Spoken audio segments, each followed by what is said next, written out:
राष्ट्रपति महोदय, प्रधानाध्यापक महोदय, आचार्य, समुपस्थित सज्जन भ्रातृ भगिनीश्री। मम नाम सोनाली साहू, अहम वीराणीपुष्टमो नोडल उच्च विद्यालय नवमकक्षा छात्री।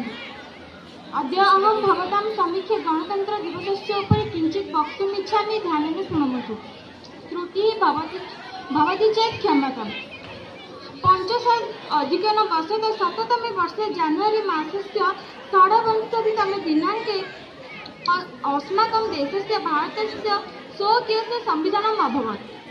अस्मिन् दिवसे प्रतिवर्षं वयं भारतीयाः हर्षोल्लासेन पर्वरूपेण मन्यामहे।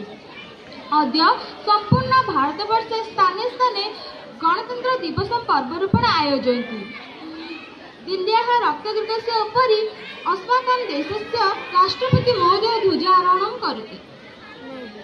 इंडिया गेट इति स्थाने सैन्यदलस्य पथसञ्चालनं करोति इति कथं वक्तव्यं चेत्